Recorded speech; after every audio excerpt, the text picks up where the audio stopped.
Good morning, students.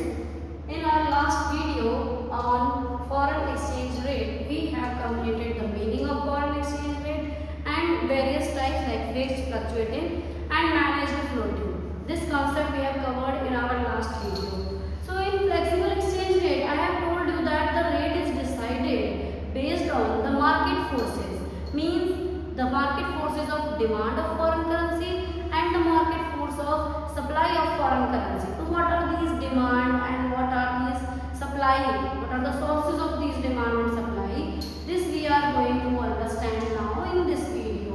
So let's start with sources of demand of foreign currency. Demand means क्या है ये demand? कि हमारी country के जो लोग हैं और जो गवर्नमेंट है whatever whomsoever is residing in India, हम अपनी कंट्री का एग्जाम्पल लेके चलते हैं। तो हमारी कंट्री में जो लोग रहते हैं उन्हें फॉरेन करेंसी की ज़रूरत कब कब पड़ती है। These are the sources of demand. क्या हो सकते हैं? Repayment of international loans. मान लीजिए इंडिया की गवर्नमेंट ने IMF से, वर्ल्ड बैंक से, यहाँ से लोन लिया हुआ है और उस लिए गए लोन को अब चुकाने का वक्त आया है, तो दूसरे देश को जब हम पेमेंट करेंगे तो उनकी करेंसी हमें चाहिएगी, क्योंकि उसी करेंसी में हम उन्हें पेमेंट करेंगे। So we will create demand for foreign currency when we need to make the repayment of the loan which we have taken in the past. Second thing, investment in the rest of the world. Like if we want to buy shares in other countries or we want to buy some other kind of asset like land, building, कोई भी asset है, कोई financial asset है, कोई real asset है, हमें अगर विदेशों में परचेज करनी है, अगर हमें रियल asset या financial asset हम उसमें इन्वेस्टमेंट करना चाहते हैं विदेशों में, तो हमें फॉरेन करेंसी की ज़रूरत पड़ती है।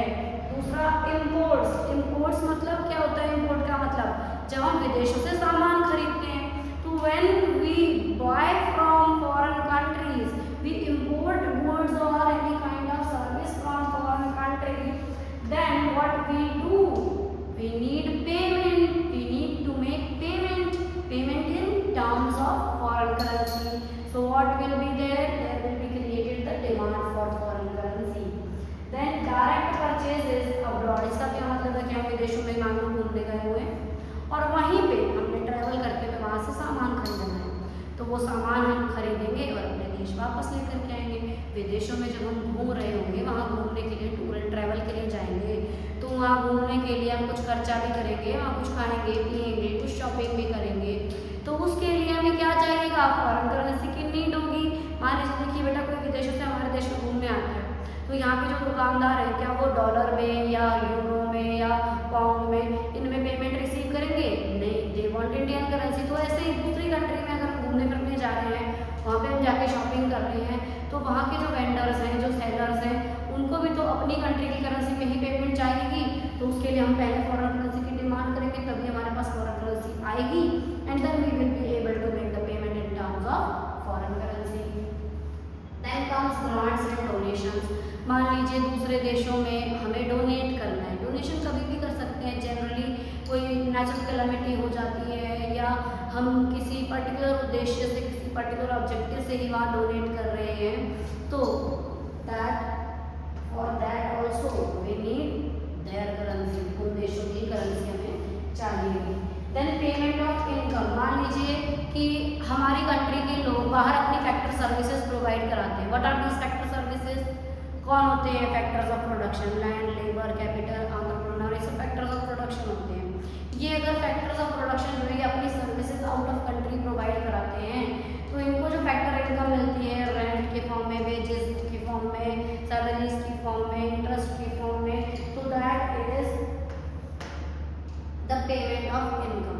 अभी देखिए पेमेंट ऑफ इनकम हम बात कर रहे हैं फॉरेन कंट्री से, यहाँ पे नहीं, यहाँ से फॉरेन कंट्री में, कि फॉरेन कंट्री से कोई लोग हैं, कोई फॉरेन कंट्री के रहने वाले हैं, वहाँ के रेजिडेंट्स हैं and they are offering their factor services to our country. हमारी कंट्री को वो अपनी फैक्टर सर्विसेज दे रहे हैं, तो जब वो हमें अपनी फैक्टर सर्विसेज दे रहे हैं बेटा, तो हमें उनको उसके बदले में पेमेंट करनी पड़ेगी एंड क्योंकि वो विदेशी हैं, वो दूसरे देश के रहने वाले हैं, तो उनको उनकी करेंसी में ही पेमेंट जाएगी।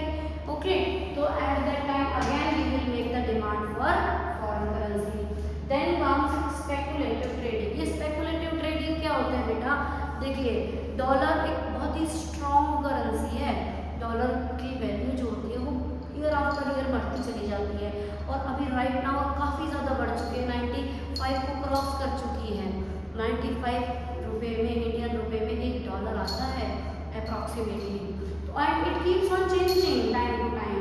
तो ये स्पेकुलेटिव का मतलब क्या होता है, जो विंडफॉल गेन्स होते हैं जिसमें क्विकली गेन्स हो जाते हैं, जैसे हम आम भाषा में सट्टेबाजी का नाम दे सकते हैं कि हमने खरीदा और हमें तुरंत उससे प्रॉफिट हो जाता है, शॉर्ट टर्म में ही हम गेन लेना चाहते हैं, वो हमारी स्पेकुलेटिव एक्टिविटीज़ होती हैं। तो अगर मान लीजिए मैं आज डॉलर खरीद के रख लेती हूँ अपने पास, मैं देखूँगी साल 2 साल में उसके रेट्स बहुत ज़्यादा हाई हो जाते हैं और मैं फिर उस डॉलर को बेच देती हूँ और मुझे उससे प्रॉफिट हो जाता है। ऐसा खाली मैं नहीं करती, बहुत सारे लोग सोचते हैं, बहुत सारे लोग कर सकते हैं। तो स्पेकुलेटिव एक्टिविटीज़ जब हम करना चाहते हैं based on the foreign currency, then also we create demand for foreign currency. All these are the sources of demand for foreign currency. Now come to the sources of supply of foreign currency. Very first we have exports. Exports का मतलब क्या होता है, जब बाहर से लोग, विदेशों से लोग यहाँ का सामान खरीदते हैं, तो जब वो यहाँ से सामान खरीदेंगे तो उन्हें हमारी करेंसी चाहिए और हमारी करेंसी लेने के बदले उन्हें अपनी करेंसी देनी पड़ेगी। Getting my point. तो export is a source of supply of foreign currency. Then comes investment from rest of the world. Rest of the world, अभी हमने डिमांड में पढ़ा था कि हमारी कंट्री के लोग रेस्ट ऑफ द वर्ल्ड में इन्वेस्टमेंट करते हैं, तो उनकी करेंसी हमें चाहिए। अब रेस्ट ऑफ द वर्ल्ड के लोग हमारे देश में इन्वेस्ट करना चाहते हैं, they want to buy some financial assets और some real assets in our country. हमारी कंट्री में चाहते हैं खरीदना, तो हमारी कंट्री से खरीदना चाहेंगे तो obviously they need our currency and हमारी करेंसी लेने के लिए उन्हें देनी पड़ेगी अपनी currency. Then comes the supply of foreign currency. Direct purchasing by rest of the world. Rest of the world से कुछ लोग यहाँ घूमने फिरने आ रहे हैं, यहाँ सामान खरीद रहे हैं, यहाँ खर्चा कर रहे हैं, तो यहाँ से जब वो सामान खरीदेंगे तो उन्हें यहाँ की करेंसी चाहिए। Again to get our currency they need to give their currency, तो there will be supply of foreign currency. Then loan from rest of the world. इसमें हम लोन का रीपेमेंट कर रहे थे कि जो हमने पहले से लोन लिया हुआ है उसकी रीपेमेंट के लिए हम डिमांड क्रिएट करते हैं फॉरेन करेंसी की, लेकिन अभी हम लोन ले रहे हैं, विदेशों से हमें लोन चाहिए, तो वो हमें लोन देंगे बेटा तो हमारी करेंसी की फॉर्म में देंगे। तो हमारी करेंसी जब उन्हें चाहिए कि हमें लोन देने के लिए, तो पहले अपनी करेंसी देनी पड़ेगी। Then comes the supply of foreign currency.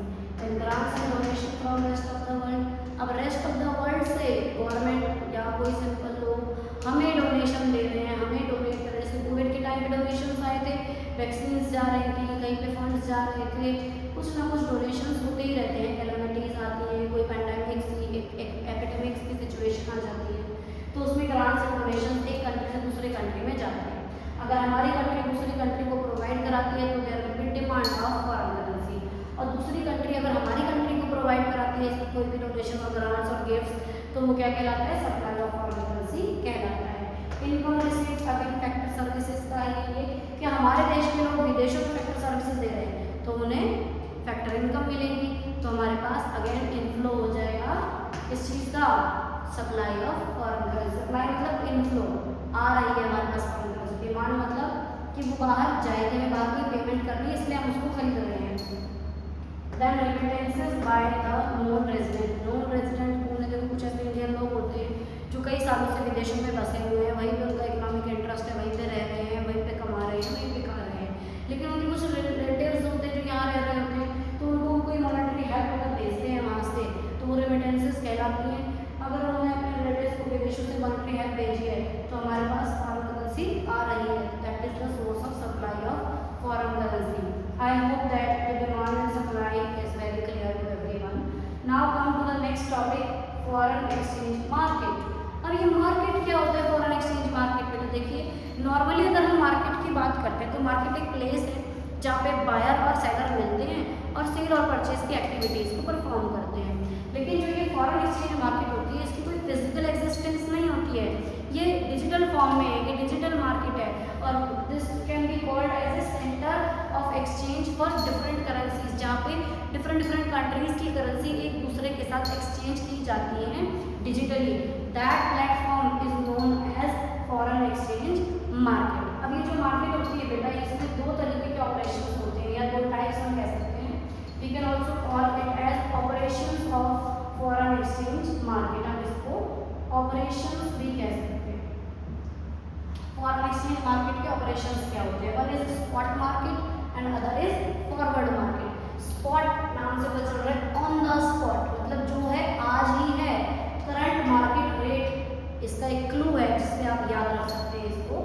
Spot market related to current market rate, मतलब आप जब भी फॉरेन करेंसीज का एक्सचेंज करते हैं तो करंट जो रेट चल रहा है, जैसे मान लीजिए कि $1 95 का 95 रुपीज़ का आता है, तो आज अभी ये रेट चल रहा है फॉर एग्जांपल, तो आप इसे स्पॉट मार्केट कहेंगे जब आप यहाँ पे डील कर रहे हैं, आज ही आप डील कर रहे हैं, आज ही आप कन्वर्ट करा रहे हैं और जो आज रेट चल रही है उसी रेट पे कन्वर्ट करा रहे हैं, तो that is known as spot market. Next comes forward market. ये रिलेटेड है बेटा फ्यूचर से, कि मुझे फ्यूचर में कुछ परचेज करना है, मान लो मुझे 4-5 महीने के बाद कुछ सामान विदेशों से परचेज करना है, ठीक है, तो ये फॉरवर्ड मार्केट में हम क्या करते हैं, हम आज की डेट में, मैं बायर हूँ, मुझे दूसरे देशों से खरीदना है, वहाँ से जो सेलर होगा मैं उसके साथ मिलकर के नेगोशिएट करके एक रेट आज ही डिसाइड कर लेती हूँ कि फ्यूचर में चाहे कुछ भी रेट रहे, ये रेट बढ़े या घटे, तो हम आज ही डिसाइड कर लेते हैं कि इस पर्टिकुलर रेट पे हम फ्यूचर में सेल परचेज की एक्टिविटीज़ को परफॉर्म करेंगे। तो ये होती है हमारी फॉरवर्ड मार्केट, जिसमें हम फ्यूचर के लिए कोई कॉन्ट्रैक्ट बनाते हैं और जो रेट होती है ट्रांसफ़र की, फॉरेन करेंसी इंडियन करेंसी को फॉरेन करेंसी में कन्वर्ट कराने की जो रेट होती है, वो रेट को हम पहले ही नेगोशिएट कर लेते हैं इन एडवांस, पहले ही मतलब एडवांस में नेगोशिएट कर लेते हैं। तो this type of market is known as forward market. मान लीजिए मुझे आज डॉलर्स की ज़रूरत है और आज रेट चल रहा है 95, मैंने डॉलर्स को खरीद लिया और 95 पर डॉलर के अकॉर्डिंग पेमेंट कर दिया, that is a spot market. अब मान लीजिए मुझे 4 महीने के बाद विदेशों से कुछ सामान खरीदना है और वहाँ पे जो वेंडर है, जो सप्लायर है, उसके साथ मैंने डील किया कि आज रेट 95 चल रही है, फ्यूचर में बढ़ के कुछ भी हो सकती है, ऐसा करते हैं 97 पे डील कर लेते हैं और 97 पे हम फ्यूचर में जो भी रेट हो, मान लो 96 भी हो तो भी हम 97 पे ही डील करेंगे। देखो अगर 96 रह जाती है तो सप्लायर का फ़ायदा है, अगर 98 हो जाती है तो मेरा फ़ायदा है, तो दोनों अपना ही फ़ायदा सोचते हैं, इसीलिए दोनों मिलकर नेगोशिएट कर लेते हैं पर्टिकुलर रेट, ठीक है।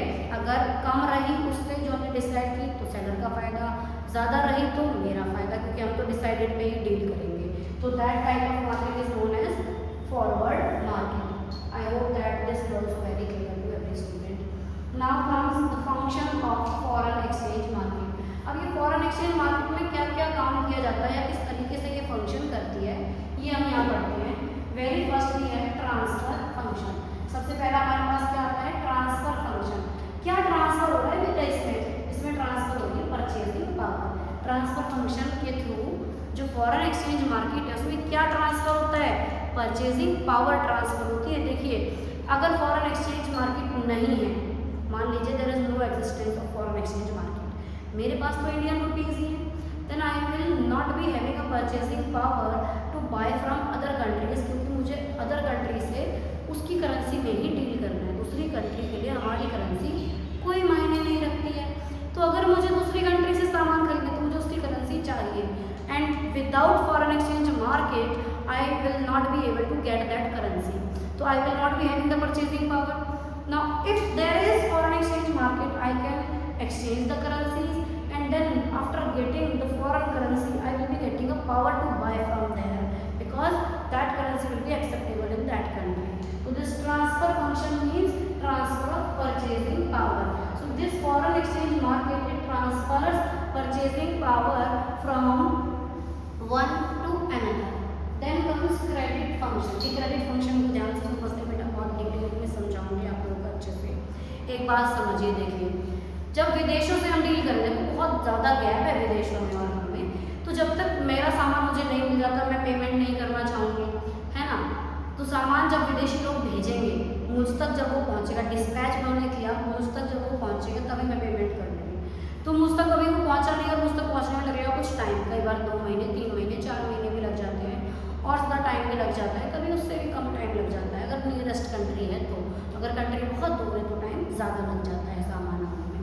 तो डिस्पैच होने में और मुझे मिलने में और पेमेंट करने में, इन सभी एक्टिविटीज़ गैप, टाइम गैप।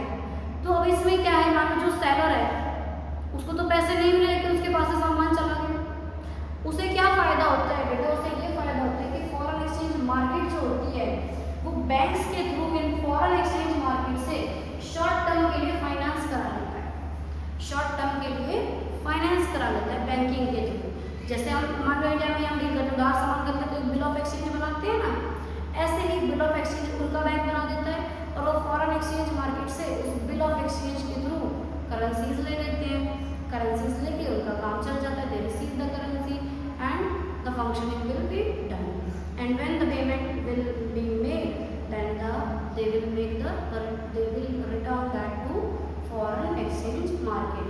ठीक है, अपने बैंक्स के थ्रू करते हैं वो डील, तो बैंक का रोल होता है इसमें बीच में।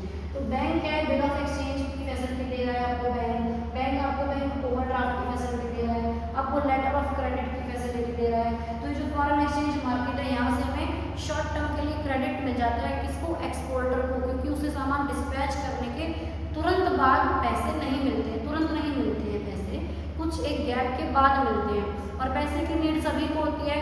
तो इसलिए जो अपने बैंक्स के थ्रू मिलके वो फॉरेन एक्सचेंज मार्केट से उधार ले लेते हैं, क्रेडिट ले लेते हैं। ठीक है, this is the credit function of foreign exchange market. Then comes the hedging function. ये जो हेजिंग फंक्शन होता है बेटा, ये रिस्क को अवॉइड करने के लिए होता है, जैसे कि हमने फॉरवर्ड मार्केट में किया।